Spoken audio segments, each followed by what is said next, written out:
Innal hamdalillah nahmaduhu wa nasta'inuhu wa nastaghfiruh wa na'udzu billahi min syururi anfusina wa min sayyiati a'malina.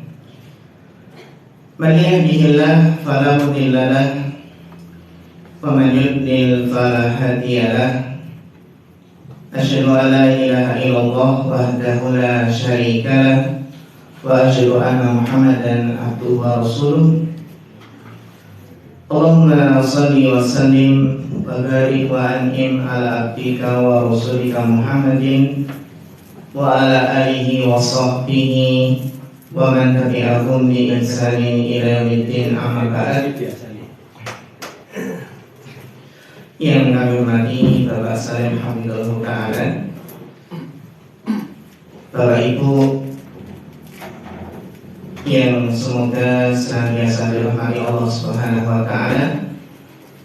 Alhamdulillah, kita bersyukur kepada Allah Subhanahu wa Ta'ala yang mana di kesempatan pagi yang berbahagia ini kita masih diberikan taufik dan karunia-Nya sehingga kita bisa kembali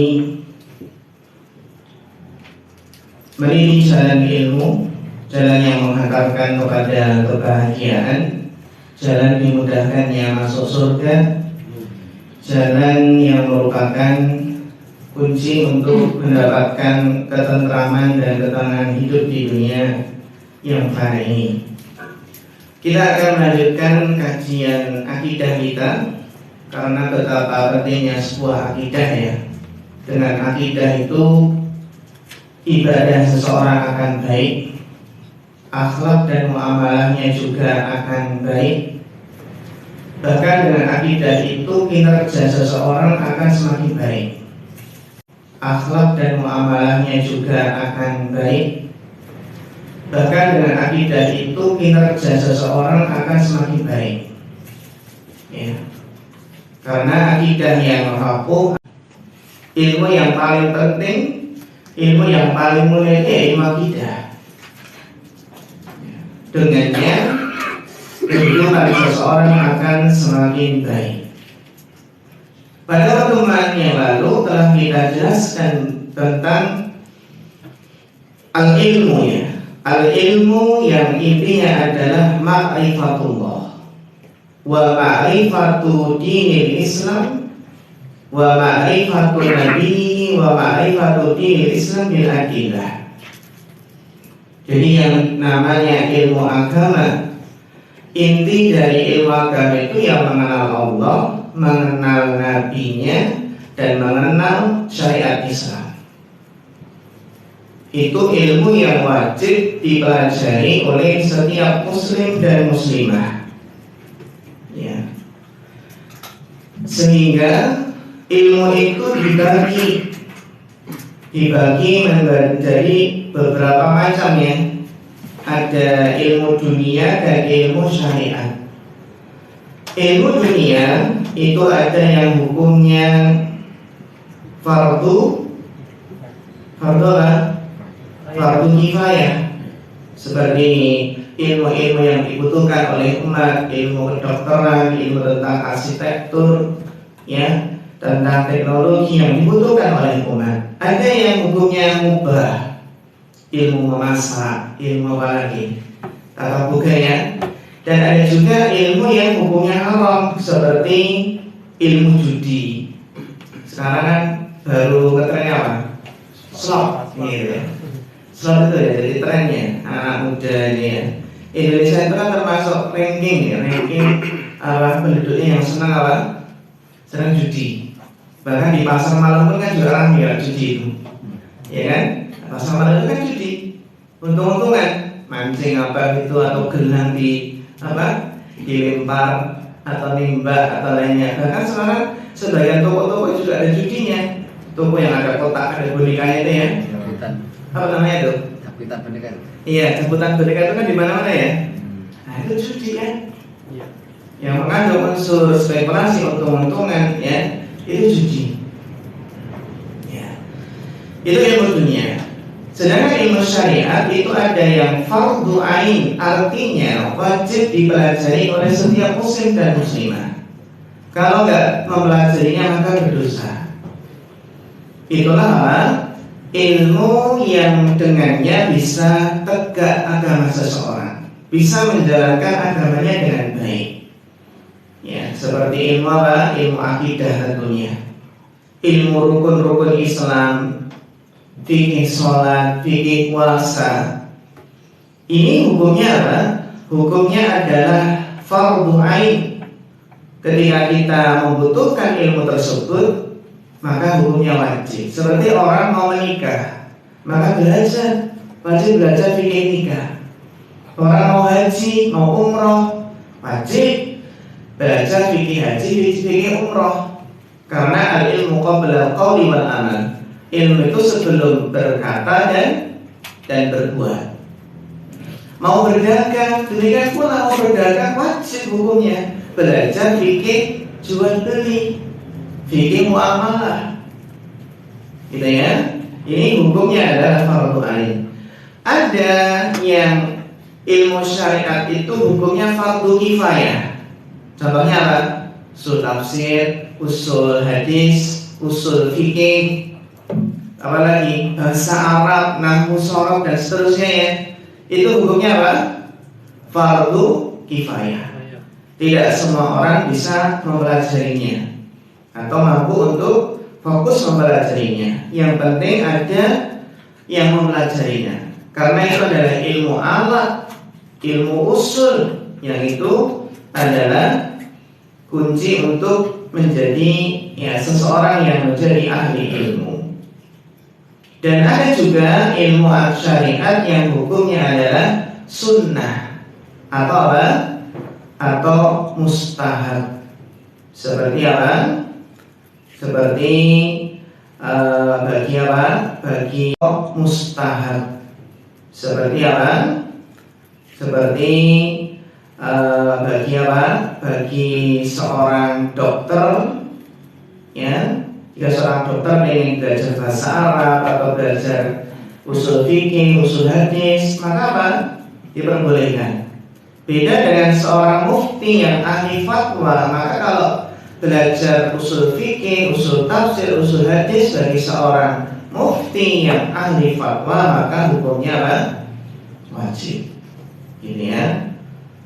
Nah, ini macam-macam tentang ilmu. Betapa pentingnya ilmu ini sehingga Rasulullah SAW bersabda, Innal ulama warasatul anbiya. Sesungguhnya para ulama itu adalah pewaris para nabi. Innal anbiya lam yuwarisu dinaran wala dirhaman. Para nabi itu tidak mewariskan dinar, tidak mewariskan dirham. Innama warasul ilma. Tetapi para nabi itu mewariskan apa? Ilmu. Faman akhadahu akhadha bi haddin wafin. Barang siapa yang mengambilnya, maka dia mengambil bagiannya yang amat besar. Intinya apa? Intinya kalau kita mempelajari ilmu apa saja, yang penting kan niatnya. Hatta ilmu dunia, bahkan meskipun sampai ilmu dunia, kelihatannya mungkin sepele, tetapi jika niatnya itu adalah apa? Niatnya itu adalah untuk kebaikan, maka apa? Maka itu adalah memiliki mendapatkan pahala yang besar. Sehingga seorang kiai, seorang ustadz itu selayaknya tidak memaksa anaknya untuk jadi kiai juga atau jadi ustadz juga. Jadi kalau kita kan seorang dokter, anaknya nggak harus jadi dokter. Ustadz kiai pun juga demikian. Seorang ustadz kiai itu anaknya juga nggak harus jadi ustadz. Tergantung mana mailnya, kecondongannya. Karena kita juga untuk profesi-profesi itu kan butuh yang soleh, butuh yang baik, yang paham ilmu agama. Bukankah kita butuh dokter yang apa? Yang soleh. Butuh apa? Wirausahawan, pebisnis yang pengusaha yang soleh. Kita butuh pejabat yang soleh, polisi yang soleh, TNI yang soleh. Apapun profesinya, yang penting apa? Soleh. Meskipun orang tua juga bisa mengarahkan. Nah, ingin jadi apa? Ditanya apa alasannya? Pak, saya ingin jadi dokter. Kenapa? Ada apa dengan dokter? Saya ingin membantu orang sakit. Saya ingin bermanfaat bagi orang banyak dengan ilmu kesehatan saya. Maka ya baik, silakan. Jadi bisa didiskusikan antara orang tua dengan anak. Ingin jadi apa, nak? Di situ orang tua mengarahkan, oh kalau jadi itu, nak, kayaknya kamu lebih cocoknya, lebih manfaatnya kalau jadi ini. Ya. Kamu cenderungnya cocok jadi seorang wirausahawan, seorang pebisnis handal. Ya. Jadi biarkan anak memilih, tapi dari catatan tetap pengen jadi artis, diam saja orang tua. Ada ya anak pengen jadi artis karena sering nonton acara-acara di televisi. Yang penting adalah khairun nasi anfa'uhum linnas. Sebagaimana sabda Nabi SAW, sebaik-baik manusia adalah yang paling bermanfaat bagi manusia lainnya, paling bermanfaat bagi orang banyak. Apapun profesinya, yang penting membawa manfaat besar bagi umat. Gitu ya. Sehingga kan Nabi pernah menjelaskan sab'atun yudhilluhumullahu fi dhillihi yawma la dhilla illa dhilluh. Ada 7 golongan yang akan Allah naungi di hari kiamat. Salah satunya siapa? Imamun adil. Salah satunya adalah pemimpin yang adil. Kenapa? Para ulama menjelaskan karena pemimpin yang adil itu membawa maslahat besar bagi umat. Gitu ya. Coba bayangkan sehari aja. Bahkan kata sebagian ulama ya, kata Syekh Islam yang menjelaskan. Gitu ya. Pemimpin yang dolim, pemimpin yang dolim gitu ya. Seandainya ada pemimpin yang dolim, yang mungkin ya jauh lah gitu ya. Pemimpin seandainya punya pemimpin yang dolim, itu lebih baik daripada sehari tanpa ada pemimpin. Bayangkan ada kekosongan, nggak ada presiden itu di Indonesia, kacau balau, adanya keributan gitu. Nah, karena ini kalian bagaimana kalau masa-masa transisi itu kan rawan-rawan ya, di Sudan bergejolak, Libya bergejolak, mana lagi? Ya Sudan, terus Libya. Kalau Maroko kan baru kembang ya, Maroko baru kembang. Mesir gak dulu bergejolak, apalagi Suriah, Irak, Yaman, udah masa-masa apa? Negara-negara konflik. Sehingga seorang pemimpin yang adil jika bisa masuk ke pemerintahan, memimpin dengan adil, memberikan manfaat yang banyak, maka akan mendapatkan derajat yang tinggi di sisi Allah. Nah, ini ya. Tadi besok pas pemilu Pilpres, milih siapa? Oh, belum tahu ya. Belum tahu capresnya siapa ini. Milih presiden atau golput. Nah, kalau golput kan biasanya ingat suaramu menentukan nasib bangsa kan gitu. Maka dari sini bisa kita pahami ya, kita simpulkan khulasohnya bahwasannya ilmu yang wajib kita pelajari adalah ilmu mengenal Allah, mengenal Nabi, dan mengenal agama Islam. Sehingga Imam Bukhari mengingatkan babul ilmi qabla al-qawli wal amal. bab ilmu sebelum berkata dan berbuat. Kelihatannya mungkin sepele, tapi hal ini sejatinya adalah poin yang sangat penting dalam menjalani kehidupan sehari-hari. Maka kita harus belajar dan belajar. Jangan hanya, ibaratnya ya, jangan hanya menjadi seseorang yang hobinya berkomentar, hobinya memberikan kritik kepada orang lain, bertindak semaunya, tapi apa? Gak mau belajar. Allah Ta'ala berfirman, wala taqfu ma laisa laka bihi ilmun. Ini yang dicatatkan. Dan janganlah kamu mengikuti sesuatu yang kamu tidak punya ilmunya, yang tidak kamu ketahui. Sekarang ya, sekarang itu banyak sebagian orang itu yang hobinya apa? Berbicara masalah dunia, masalah politik. Padahal itu bukan kapasitasnya.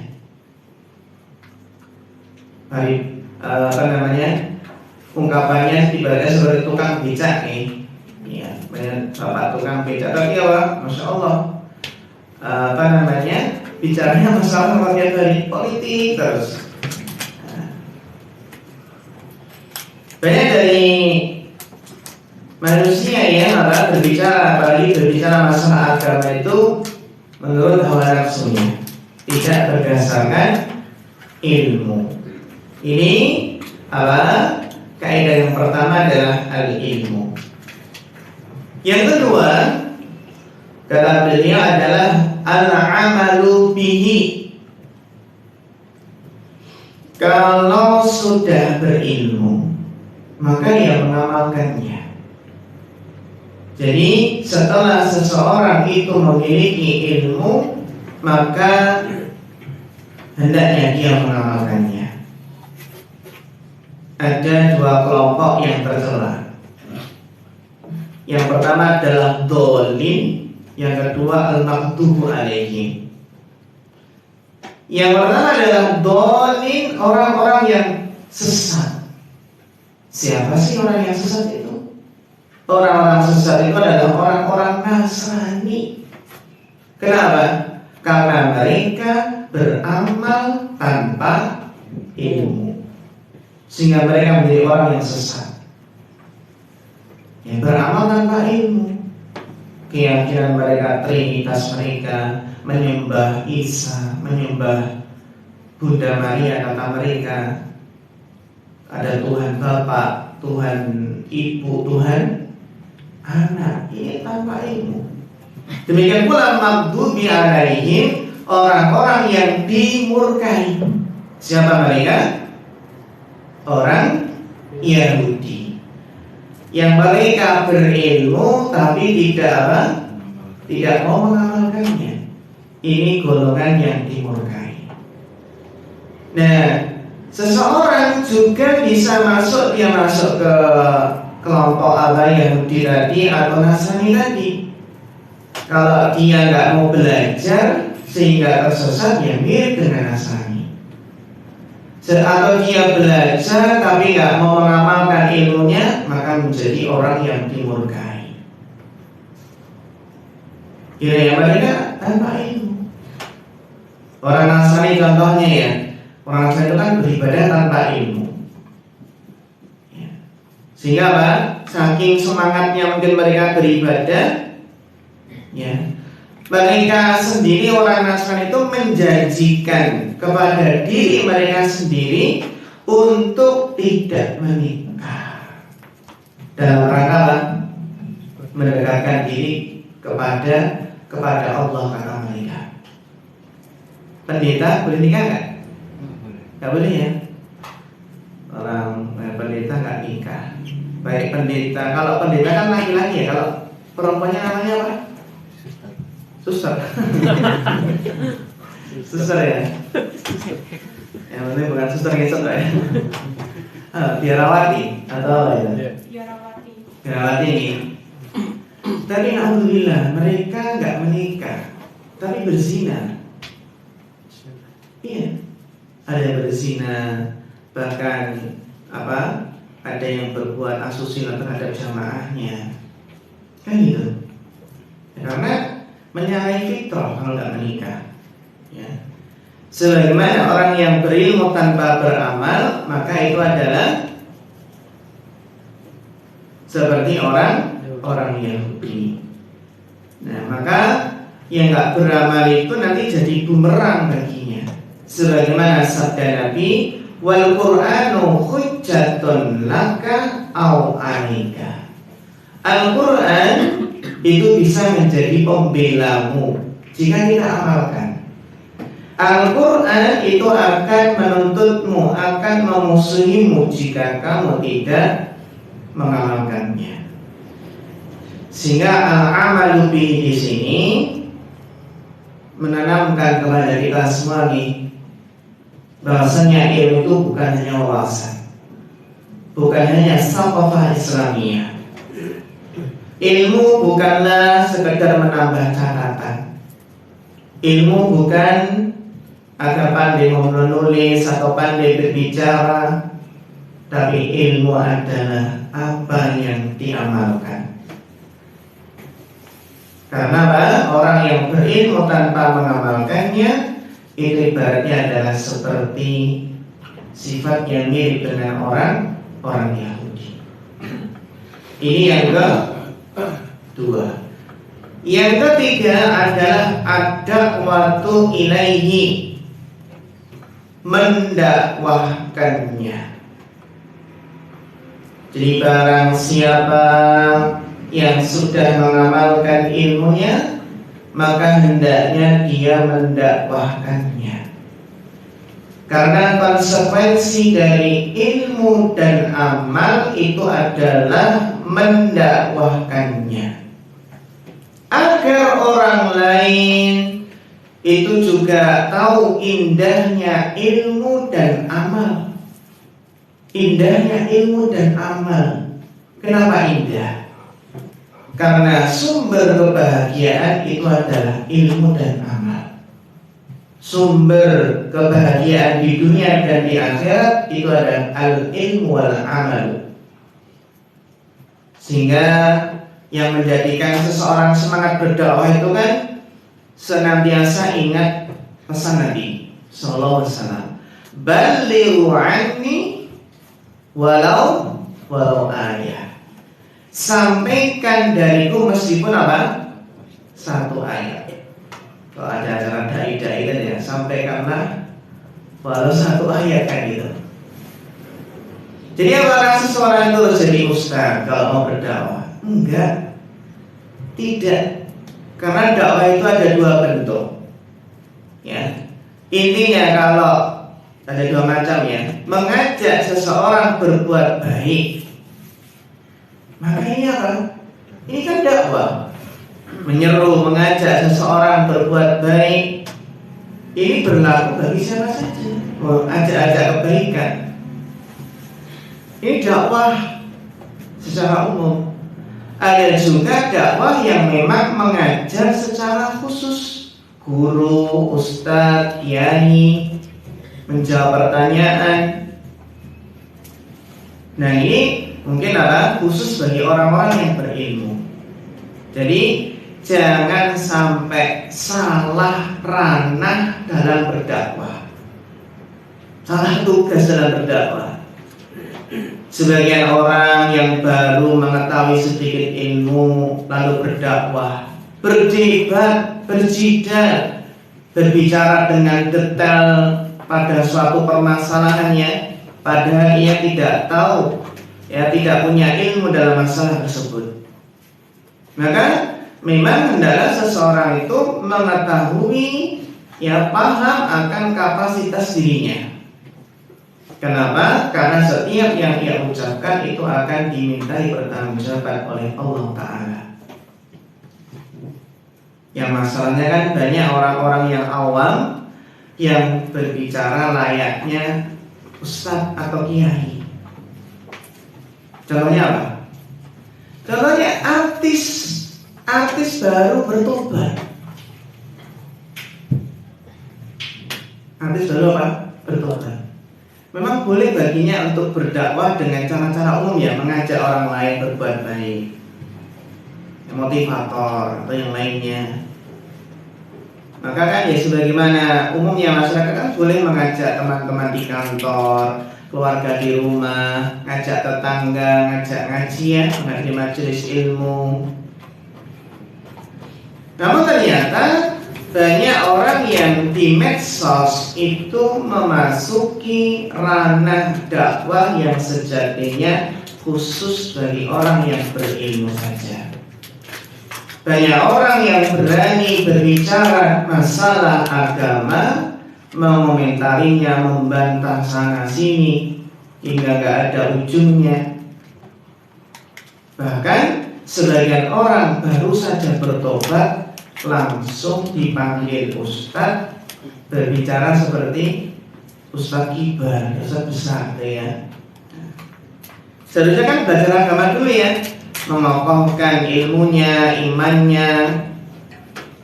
Tidak, intinya apa? Intinya banyak orang yang segera pengen tampil, padahal fokusnya itu ya belajar dulu gitu ya, belajar dulu. Sehingga apa? Sebagian orang yang di masa jahilnya ia terkenal ya, maka tidak mesti ketika sudah sadar, sudah bertobat itu ya nggak mesti harus terkenal juga gitu. Karena apa? Karena dikhawatirkan dia akan tersibukkan dengan ketenarannya, sehingga lupa untuk membenahi diri dan hatinya. Ininya adalah setiap orang itu tahu kapasitasnya masing-masing, berdakwah sesuai dengan ranah masing-masing. Ya, itu yang ketiga. Kemudian yang keempat,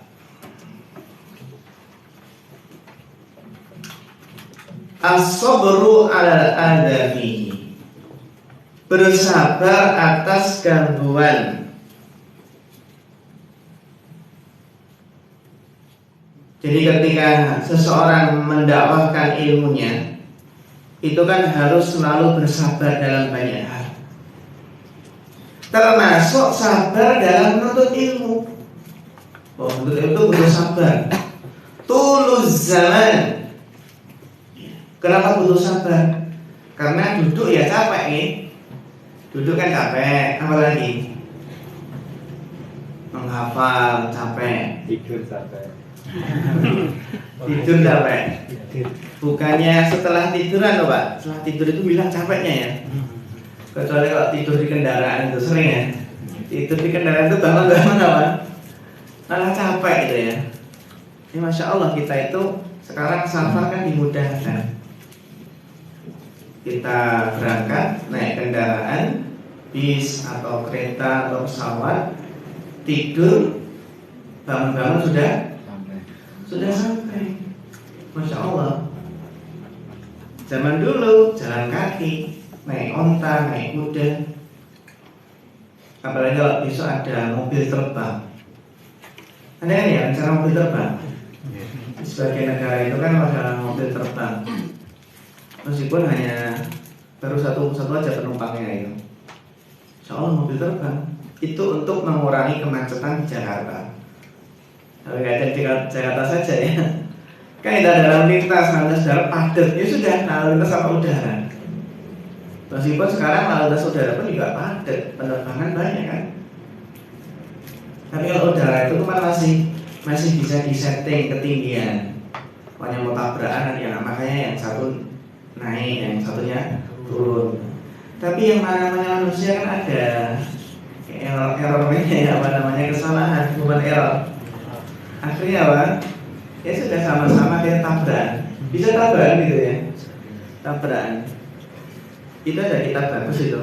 Kisah-kisah seorang pilot itu bagus. Ya di situ banyak Masya Allah ya, untuk menyuburkan iman. Kisah-kisah pilot itu. Ada kisah-kisah yang banyak di situ yang seseorang itu terkadang apa? Terkadang itu bersedih bersedih karena tidak mendapatkan apa yang menjadi keinginannya. Banyak cerita-cerita yang tertinggal apa? Tertinggal pesawat. Tertinggal apa? Naik pesawat. Ketika datang pesawat berangkat, mesti apa? Sedih gitu ya. Udah beli tiket. Akhirnya apa? Ya nyesel.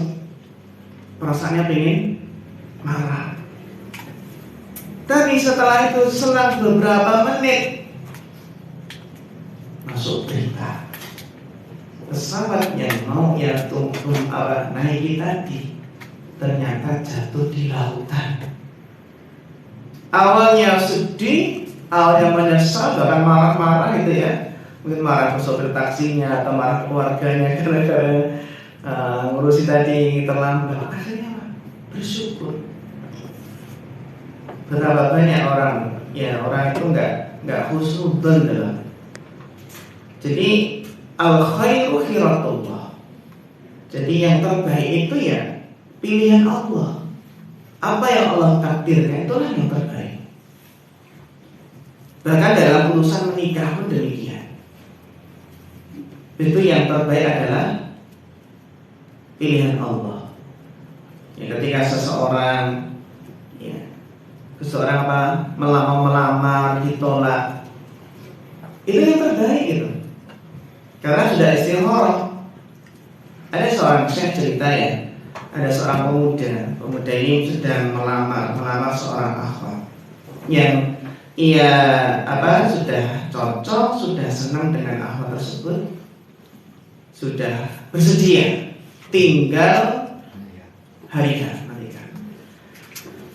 Tahu-tahu nggak ada apa-apa, ternyata si akhwat membatalkannya.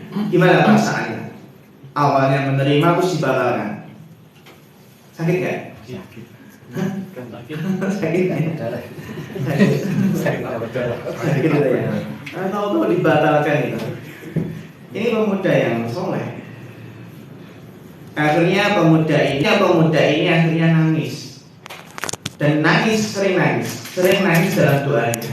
Intinya apa doanya? Ya Allah, kembalikan tadi akhwat tadi untuk saya supaya menerima lagi.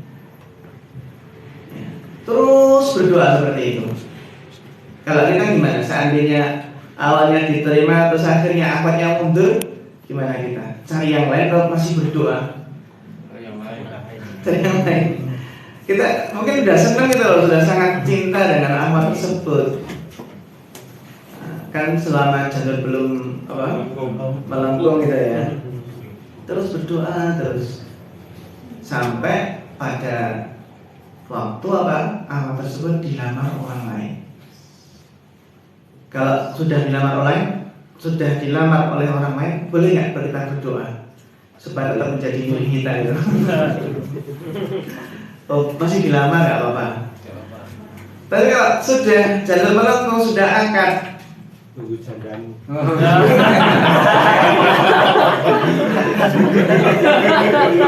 boleh nggak kita berdoa?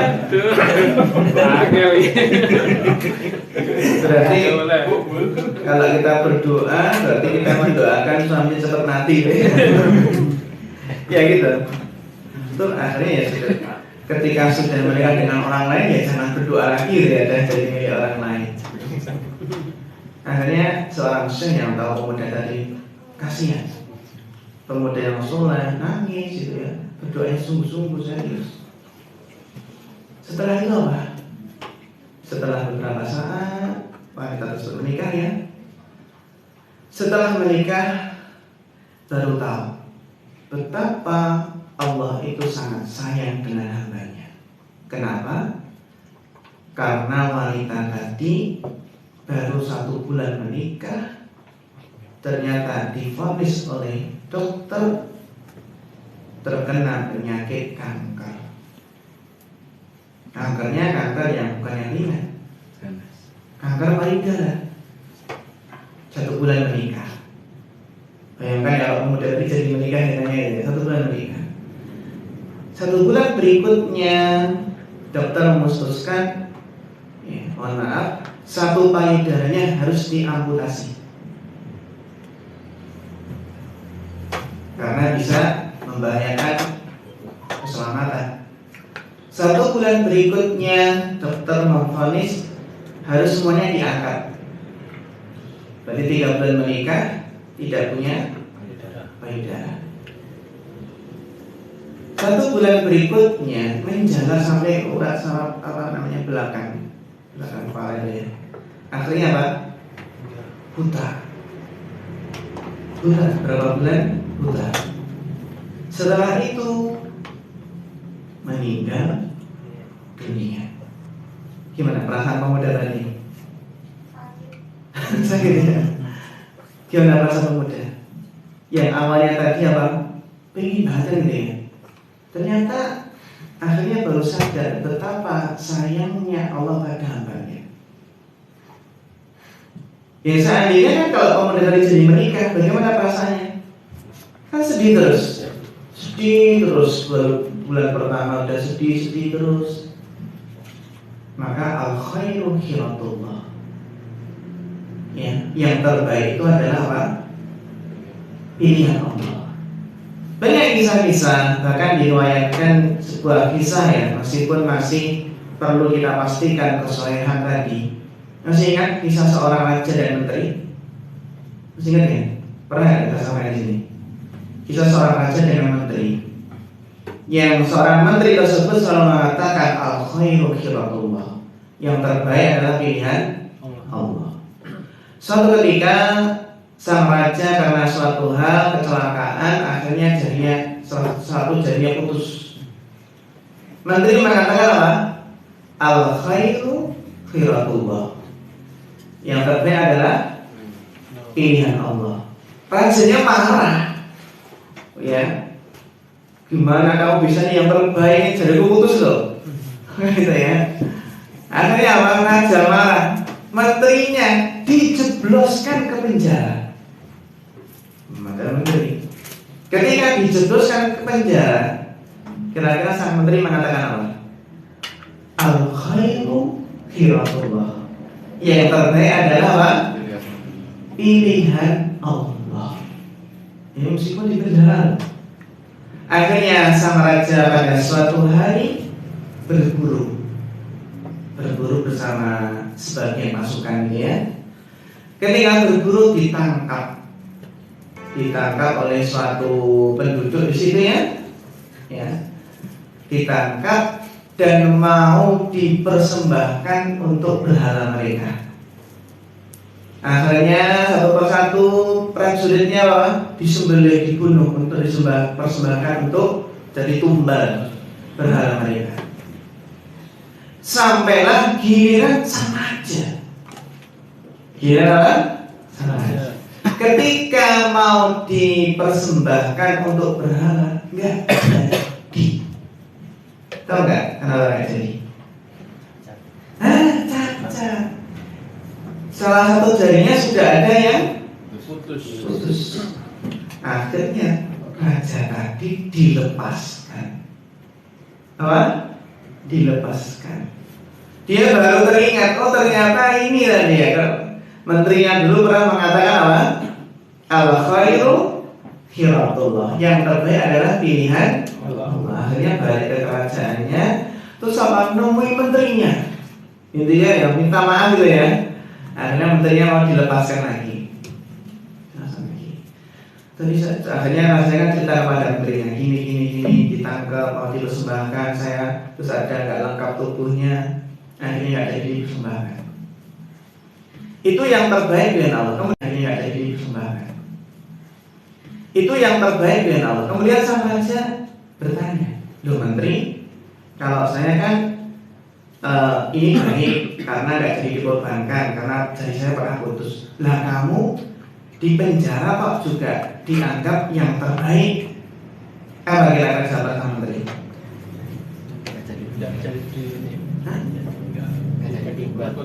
Iya, karena kalau sang menteri nggak di penjara pasti ikut apa?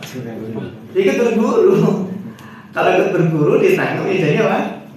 Jadi tumbal. Al-khairu khiratullah. yang terbaik itu adalah apa? Pilihan Allah. Berapa banyak ayo ikhwah, al-aba wal ummahat ya, Bapak Ibu yang dirahmati Allah Subhanahu wa taala, betapa terkadang ya seseorang itu menginginkan sesuatu, bercita-cita untuk mendapatkan sesuatu, tapi apa? Tidak mendapatkannya, namun Allah berikan yang lebih baik. Gitu. Ya. Tidak mendapatkannya, tapi Allah berikan dengan jauh yang lebih baik darinya. Maka apa kesimpulannya? Kedepankan husnudzon, selalu berbaik sangka kepada Allah. Ini yang terbaik ini. Jadi jangan sampai seorang itu suudzon, apalagi mau meninggal dunia suudzon. Kan gitu ya. Karena sabda Nabi la yamutanna ahadukum illa wa huwa yusinu billahi dhanna. Janganlah seseorang itu meninggal kecuali dalam keadaan husnudzon kepada Allah, berbaik sangka kepada Allah. Orang yang mau meninggal dunia itu yang dikedepankan ya husnudzonnya, rasa harapnya, rasa rojaknya. Jangan sampai berputus asa dari rahmat Allah. Gitu ya. Kisah yang menunjukkan al-khairu khiratullah, yang terbaik adalah pilihan Allah. Jadi sabar, termasuk sabar dalam menuntut ilmu. Karena banyak yang nggak sabar. Contoh nggak sabar dalam menuntut ilmu itu adalah ingin segera dapat ilmu tanpa bertahap. Az-Zuhri pernah mengatakan, man romal ilma jumlatan dhahaba anhu jumlatan. Barang siapa yang ingin menguasai ilmu sekaligus, maka ilmu akan hilang sekaligus. Buktinya adalah kalau kita SKS, jadi semua ujian, kita SKS sistem kebut semalam. Kita mungkin ketika ujiannya bisa nulis jawaban-jawaban, bisa nulis gitu ya. Tapi setelah keluar dari ruang ujian, dah hilang, gitu, banyak yang hilang. Karena apa ya? Karena sekaligus, apalagi niat mengulang-ulangi pelajarannya, niatnya hanya sekedar bisa nulis jawabannya. Padahal kalau belajar itu niatnya agar ilmu melekat, ilmu bisa meresap dalam diri kita. Fa'ina ma yu'khadul ilmu ala marril ayyam wal layali. Kata Imam Az-Zuhri, ilmu itu dicari dengan perjalanan berhari-hari dan bermalam-malam. Ya. Jadi tidak mungkin seseorang itu belajar ilmu agama dalam waktu yang singkat. Dalam waktu singkat terus bisa menguasai berbagai macam cabang ilmu. Tapi harus bersabar, konsisten setiap hari, setiap malam, syai'an fa syai'an, sedikit demi sedikit, lama-lama menjadi bukit gitu ya. Jadi apa? Harus berdasarkan ilmunya.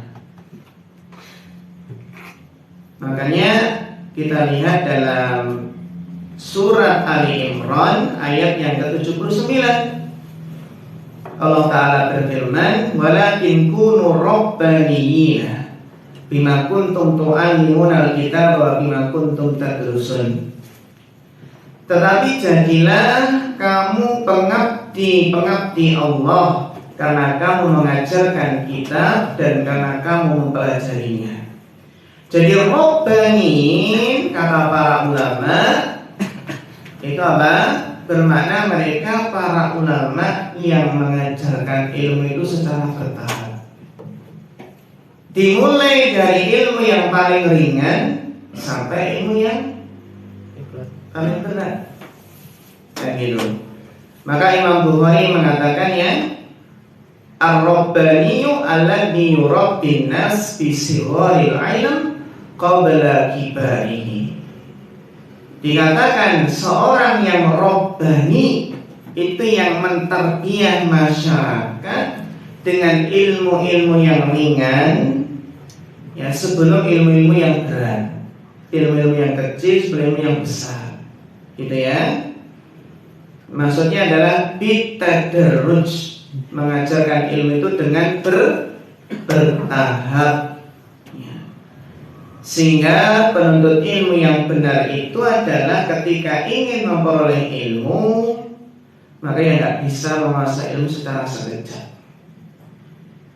Nah, kalau pengen sekejap dalam waktu singkat dapat ilmu, maka ilmu itu akan hilang sekejap pula.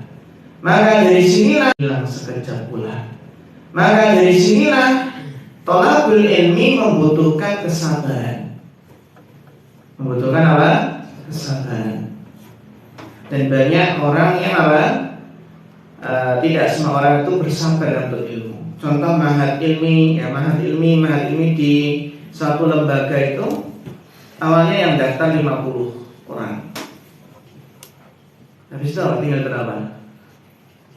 Tinggal mungkin 25, 20, naik kelas 2, 25, naik kelas 3, 20, gak ada separuh. Banyak yang berguguran. Sehingga harus kita tanamkan agar bisa istiqomah dalam ilmu itu. Kita ketahui bahwasannya ilmu itu adalah ibadah. Thalabul ilmi afdalul a'mal liman shahhat niyatuhu. Imam Ahmad pernah mengatakan, menuntut ilmu itu adalah amal ibadah yang terbaik. Jadi menuntut ilmu itu adalah ibadah yang terbaik bagi yang benar niatnya.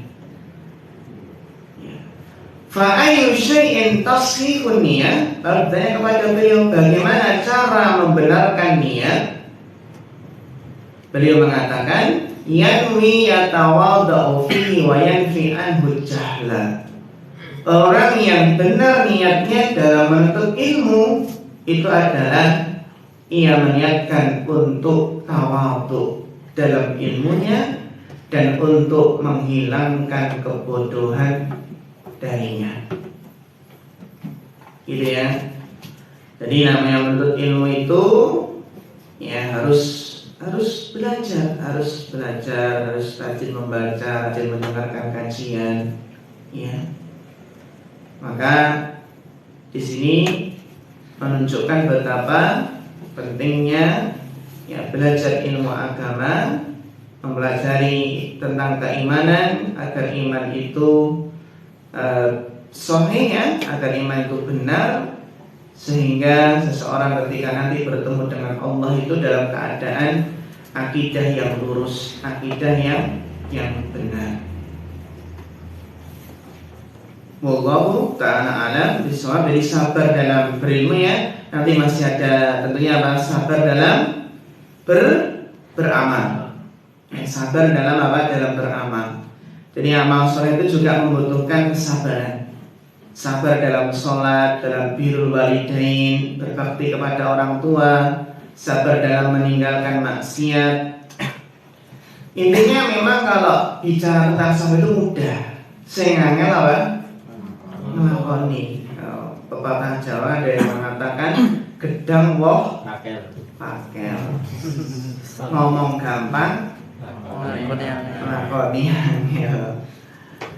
Dan berikutnya sabar dalam berdakwah. Pasti yang namanya berdakwah itu ada gangguan, ada rintangan, akan diuji. Wa'mur bil ma'rufi wanha 'anil munkari wasbir 'ala ma asaba. Inna dzalika min azmil umur. Suruhlah manusia berbuat ma'ruf, cegahlah dari yang mungkar, dan bersabarlah terhadap apa yang menimpamu. Dalam amar ma'ruf nahi mungkar itu ada cobaannya. Sesungguhnya yang demikian itu termasuk perkara yang penting. Ini nasihat Luqman kan kepada putranya. Yang berdakwah itu yang membutuhkan kesabaran yang ekstra. Ya, wallahu ta'ala alam bisawab. Cukup ya? Ya. Demikian yang bisa kita diskusikan bersama ya di kesempatan pagi hari ini. Mudah-mudahan bermanfaat. Ada kurang lebihnya mohon maaf. Fa akhirul kalam. Wassalamualaikum warahmatullahi wabarakatuh.